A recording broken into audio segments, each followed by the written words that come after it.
मेरी बेटी पैदा हुई तो उसे बुखार था। बुखार की वजह से सर पर झटके लग रहे थे। मेरा शोहर परदेश में था और सास ससुर मेरी बेटी पर पानी की तरह पैसा बहा रहे थे। एक हफ्ते में ही लाखों रुपए बेटी पर खर्च हो गए थे। शोहर ने तंग आकर पैसे भेजना रोक दिए और कहा कि ये बच्ची तो मुझे कंगाल कर देगी। डॉक्टर को कहो कि इसे जहर का इंजेक्शन लगा दे। मेरे शोहर की तरह मेरा ससुर भी पत्थर दिल का मालिक था। उसने कहा कि ये बच्ची मनहूस है। उसने डॉक्टर को कहने की बजाय मेरी गोद से मेरी बेटी को खींचकर एक बे औलाद जोड़े को दे दी और मुझे लेकर घर आ गया। कई सालों बाद मेरा शोहर परदेश में दूसरी शादी करके अपनी बीवी को पाकिस्तान ले आया, मगर मेरी नजर दुल्हन के एक निशान पर पड़ी तो मेरी जान निकल गई, क्योंकि ये तो वही। मेरा नाम रेशम है। मैंने बचपन से अपने नाम के साथ हारिस का नाम सुना था। यही नाम सुनते सुनते मैं जवान हुई थी। वो मेरे बचपन का मंगेतर था। हमारी मंगनी बचपन में हो गई थी। हारिस मेरा ताया का बेटा था। वो अक्सर हमारे घर आया करता था। मैं देखती थी वो जब भी आता था तो पता नहीं क्यों कुछ उखड़ा उखड़ा सा लगता था। जाने क्यों मुझे ऐसा लगता था जैसे हारिस मुझे नापसंद करता है। वो ना तो मुझसे बात करता और ना ही मेरी तरफ देखता। मुझे बहुत दुखी करता था उसका ये रवैया। इसलिए मैंने भी कभी उससे बात करने की कोशिश नहीं की। फिर एक दिन ताया ताई ने अचानक निकाह का ऐलान कर दिया और निकाह की तारीख लेने आ गए। यूं मुकर्रर तारीख पर हमारा निकाह हो गया। मैं रुखसत होकर ससुराल आ गई। दुल्हन बनी अपने कमरे में काफी देर से हारिस का इंतजार कर रही थी, मगर हारिस नहीं आया। काफी रात हो गई तो ताई, जो अब मेरी सास बन चुकी थी, मेरे कमरे में आ गई और कहा कि आज रात हारिस नहीं आएगा। तुम्हारे ताया के मुर्शिद ने कहा कि आज की रात तुम दोनों के लिए बहुत भारी है, इसलिए वो कल तुम्हारे कमरे में आएगा। रात काफी हो गई है, तुम थक गई होगी, कपड़े बदलकर आराम से सो जाओ।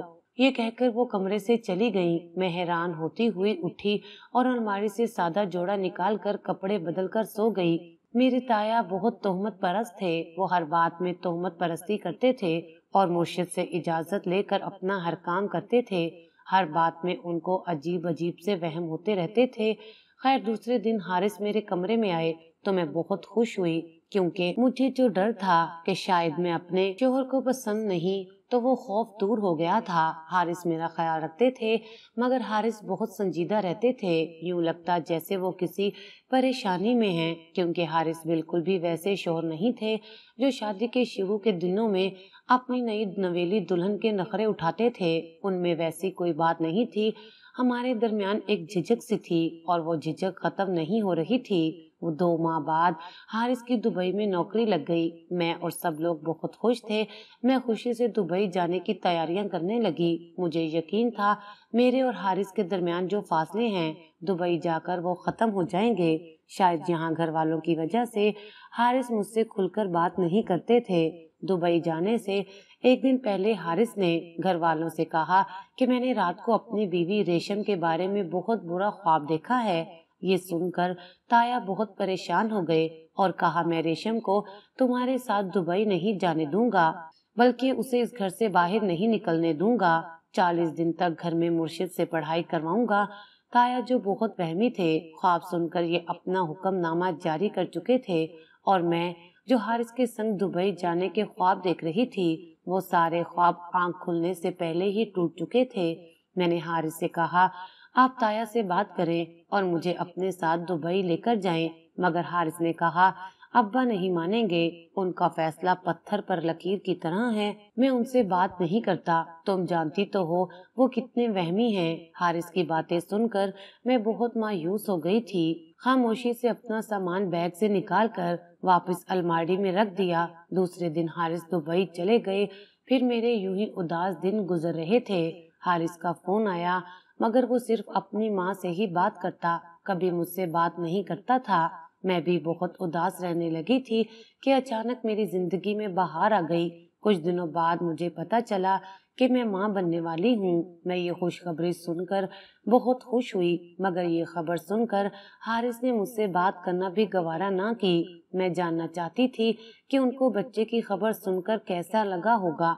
وہ خوش بھی ہیں یا نہیں، مگر یہ تو تب پتہ چلتا جب وہ مجھ سے بات کرتے۔ مجھے آنسو بہاتا دیکھ کر بس تائی اماں ہر وقت مجھے سہارا دے دیتی تھی۔ نہ رو بیٹا، جلدی حارث گھر آ جائے گا اور تجھے اپنے ساتھ دبئی لے جائے گا۔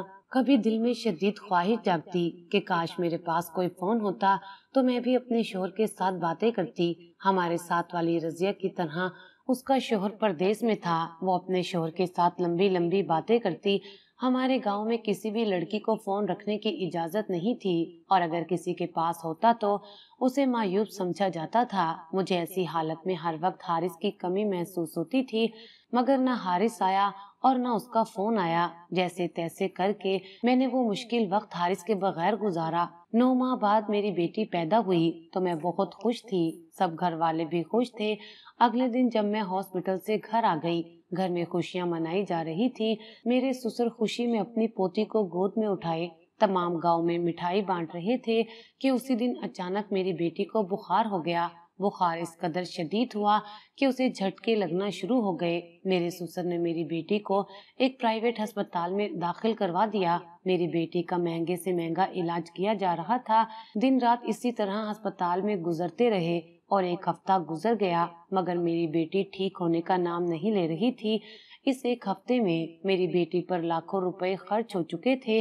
اب تو میرا شوہر بھی پیسے بھیج بھیج کر تھک چکا تھا۔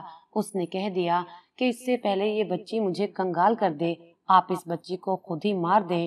میرے سسر بھی اپنے پیر سے ہزاروں قسم کے تعویذ لے کر آتے تھے، مگر ان سے بھی کوئی فرق نہیں پڑا تھا، اور ڈاکٹر بھی کوئی اچھی خبر نہیں سنا رہے تھے۔ بیٹے کی بات سن کر میرے پتھر دل سسر نے میری بیٹی کو ایک بے اولاد جوڑے کو دے دیا، جنہوں نے وعدہ کیا تھا کہ وہ بڑے شہر میں لے جا کر اس بچی کا علاج کروائیں گے۔ میرے سسر نے بھی میری بیٹی کو منحوس کہہ دیا تھا کہ اس کی وجہ سے ہمارا سب کچھ برباد ہو جائے گا۔ اس وقت میں چیخ رہی تھی، چلا رہی تھی، مگر میری کسی کو بھی پرواہ نہیں تھی۔ میں بہت روئی، تایا کے پیر پکڑے، خدا کے لیے میری بچی واپس لے آئیں، مگر تایا نہ مانے اور وہ آدمی میری بچی کو لے کر چلا گیا، اور میں روتی ہی رہی۔ اب میں ہر وقت اس آدمی کو کوستی رہتی، نہ جانے میری بچی اب زندہ بھی ہوگی یا نہیں۔ بس مجھے اس کے پیر کی 2 جڑی ہوئی انگلیاں یاد رہ گئی تھیں، جس پر کالے رنگ کا ایک نشان بھی تھا۔ اس وقت بھی حارث نے مجھ سے کوئی بات نہیں کی تھی، وہ بس اپنے ماں باپ سے بات کرتا تھا۔ میں تائی سے پوچھتی کہ حارث کب واپس آئیں گے، وہ بتاتی کہ جلد آئے گا، اور میں اس کا انتظار کرتی رہتی، لیکن وہ ہر بار کچھ مہینوں کا کہہ کر بات کو ٹال دیتا۔ میرے مقدر میں بس انتظار ہی لکھا تھا۔ مجھے اس کا انتظار کرتے کرتے مزید کئی سال گزر گئے، مگر اس کے بہانے ختم نہیں ہوئے تھے۔ اب تو میں واقعی حارث کو بھلا چکی تھی۔ میرے سر پر اپنی بیٹی کی جدائی میں چاندنی چمکنے لگی تھی، اور رو رو کر آنکھوں کی بینائی بھی کمزور ہو چکی تھی۔ میں ہمیشہ دعا کرتی کہ وہ آدمی میری بیٹی کو واپس لے آئے۔ نہ جانے وہ کہاں سے آیا تھا جو میری بچی کو بھی اپنے ساتھ لے گیا۔ جو سال گزر رہے تھے تو دل میں ڈھارس آتی جاتی کہ شاید وہ آدمی میری بیٹی کو مجھے ملوانے ضرور لے آئے گا، مگر اب تو شاید 20 سال گزر چکے تھے، نہ ہی میری بچی لوٹ کر آئی، جو نہ جانے کس حال میں ہوگی، اور نہ ہی حارث آیا۔ تمام عمر میں نے ساس سسر کی خدمت میں گزار دی، پھر ایک دن اچانک حارث واپس لوٹ آیا۔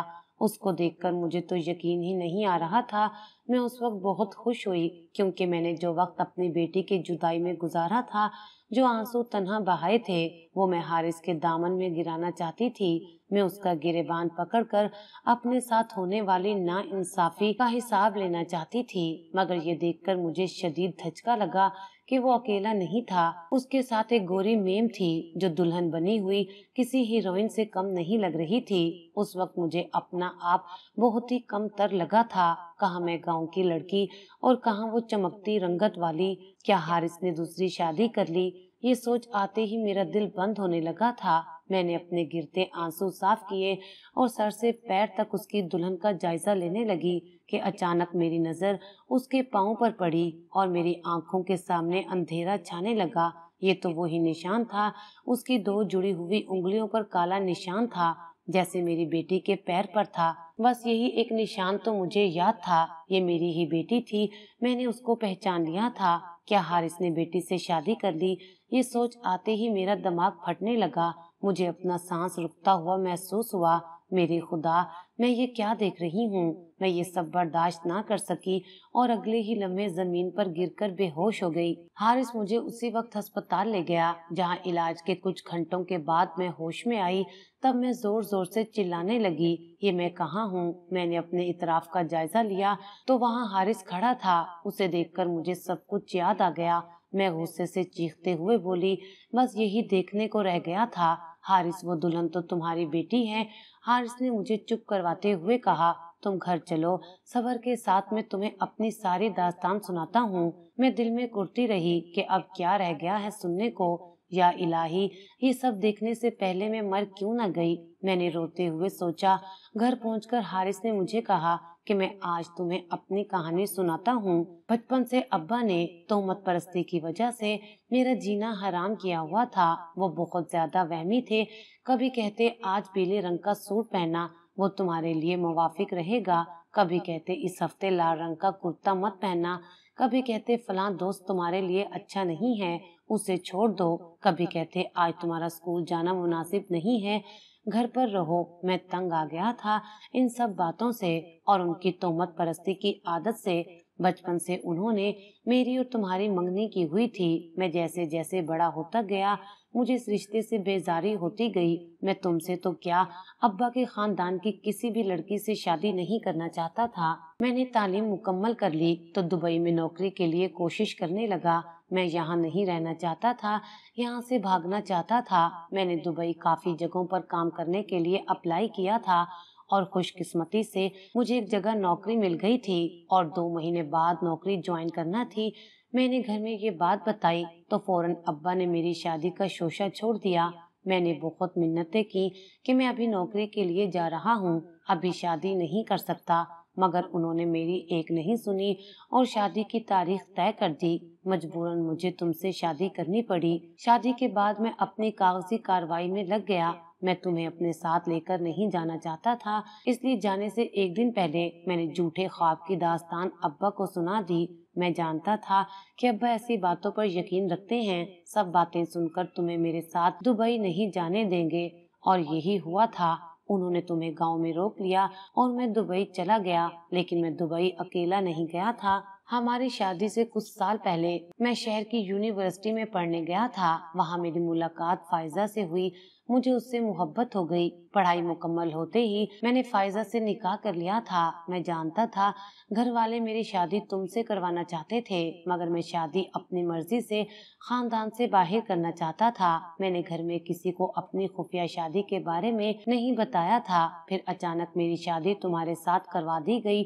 मैंने अपने साथ फायजा के कागजात भी बनवा लिए थे और उसे साथ लेकर दुबई चला आया। हम दोनों बहुत खुश थे। मैं ऐसी जिंदगी ही जीना चाहता था। कुछ दिन बाद मुझे इत्तला मिली कि तुम माँ बनने वाली हो और मैं बाप, मगर मुझे कोई दिलचस्पी नहीं थी। जब तुम्हें चौथा महीना था तब मुझे खुशखबरी मिली कि फायजा भी उम्मीद से है। मैं बहुत खुश था, मगर ये खुशी सिर्फ चंद दिन ही की थी। कुछ दिन बाद ही फायजा सीढ़ियों से फिसलकर गिर गई और उसका बच्चा जाया हो गया। डॉक्टर ने बताया कि अब फायजा दोबारा कभी मां नहीं बन सकती। ये सुनकर वो कई दिन तक सदमे की हालत में पड़ी रही। उसे कुछ होश नहीं था। हर वक्त रोती रहती और मैं उसकी दिलजोई में लगा रहता। फायजा की ऐसी हालत मुझसे देखी नहीं जा रही थी, इसलिए मैंने उससे वादा किया कि मैं अपनी पहली बीवी का बच्चा उसे दे दूंगा और ये सुनकर उसकी हालत बेहतर होने लगी थी। जब तुम्हें 9वां महीना शुरू हुआ तो हम दोनों एक प्लान के तहत पाकिस्तान वापस आ गए और मैं तुम्हारी सारी खबर रखता था। जैसे ही तुमने बेटी पैदा की और फिर वो बीमार हो गई, गांव के छोटे से अस्पताल वालों को उसकी बीमारी का पता नहीं चल रहा था। तभी मैंने जानबूझकर कहा कि मैं मजीद पैसे नहीं भेज सकता, इस बच्ची को मर जाने दें। और फिर दूसरी तरफ से मैंने पैसे देकर एक बे औलाद जोड़े को अब्बा के पास भेज दिया था। मुझे यकीन था कि मेरा प्लान कामयाब हो जाएगा और फिर अब्बा ने भी उस बच्ची को उस आदमी के हवाले कर दिया। वो बच्ची को लेकर सीधा मेरे पास आया था। हम दोनों मियाँ बीवी अपना हुलिया बदल कर गाड़ी में बैठे थे। जैसे ही वो आदमी बच्ची को लेकर बाहर आया, मैंने उससे बच्ची लेकर फायजा की गोद में दे दी और मैं सीधा शहर के बड़े अस्पताल में आया, जहाँ कुछ दिनों में मेरी बेटी ठीक हो गई और फिर हम वापस दुबई आ गए। फायजा और मैंने उसे बहुत प्यार से पाला। उसका नाम मारिया रखा और जब वो 20 साल की हुई तो एक पाकिस्तानी लड़के को जो वहाँ उसके साथ पढ़ता था उसे बहुत पसंद करने लगी। मुझे और फायजा को भी लड़का अच्छा लगा था। कुछ माह के बाद शादी तय हो गई और हम उसकी शादी करने पाकिस्तान आ गए। जब इसकी शादी होने लगी तो शादी की रात गलती से फायजा ने मारिया को बता दिया कि वो उसकी सौतेली बेटी है। आज वो हमेशा के लिए घर छोड़कर जा रही थी। ये सुनकर मारिया बहुत गुस्से में आ गई और शादी छोड़कर मेरे पास आ गई। कहने लगी कि अभी और इसी वक्त मुझे मेरी माँ के पास ले जाओ। मैं तब तक शादी नहीं करूंगी जब तक सच क्या है और झूठ क्या है ये जान ना लूं। मारिया की जिद की वजह से मैं मजबूर होकर इसे तुम्हारे पास ले आया और तुमने इसे शादी के लिबास में देखकर गलत अंदाजा लगा लिया और तुम बेहोश हो गई। ये सुनकर मैं हैरान हुई और अपनी बेटी के पास आ गई, उसे गले से लगाया और हम दोनों बार बार एक दूसरे को गले लगाती रही। मेरी खुशी के आंसू नहीं रुक रहे थे। हम दोनों ने बहुत बातें की। मैंने उसे अपना सारा किस्सा सुना डाला और हारिस ने उससे मुझसे कैसे छीना वो भी बता दिया। ये सब सुनकर वो हारिस से बोली, अभी और इसी वक्त मेरी मम्मा को तलाक दे। ये सुनकर मैं हैरान रह गई और कहा, ये तुम क्या कह रही हो बेटा? मारिया, तुम होश में तो हो? तो वो बोली, मैं आपको एक ऐसे शख्स की बीवी नहीं रहने दूंगी जो आपको शादी करके छोड़ गया और पलटकर पूछा तक नहीं। 20 साल गुजर गए हैं और आपकी उम्र ही क्या है। मैं इनसे तलाक दिलवा कर आपकी दूसरी शादी करवाऊंगी। फिर मेरे बहुत समझाने पर भी वो नहीं मानी। लाचार होकर हारिस ने मुझे तलाक दे दी। वो खुद भी शर्मिंदा था क्योंकि उसने शोहर होने की कोई जिम्मेदारी नहीं निभाई थी। मारिया ने मेरा जरूरी सामान पैक किया और मुझे लेकर शहर चली आई। शहर में उसके नाम एक घर था, वहाँ हम दोनों रहने लगे। मारिया मेरे लिए कोई मुनासिब रिश्ता ढूंढने में लगी हुई थी। वो चाहती थी कि मेरी शादी करवा के फिर वो खुद शादी करेगी। उसने अपने मंगेतर को सब कुछ बता दिया और कहा कि कोई अच्छा रिश्ता हो तो बताना।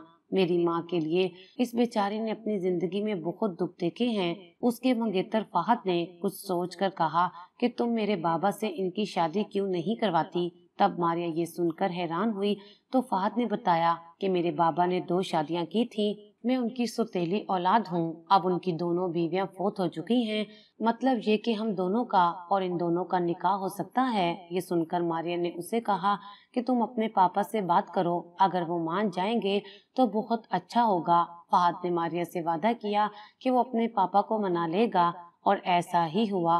फहद के पापा मुझसे 2-3 बार मिल भी चुके थे। वो भी उम्र के इस हिस्से में आकर बहुत अकेलेपन का शिकार हो चुके थे।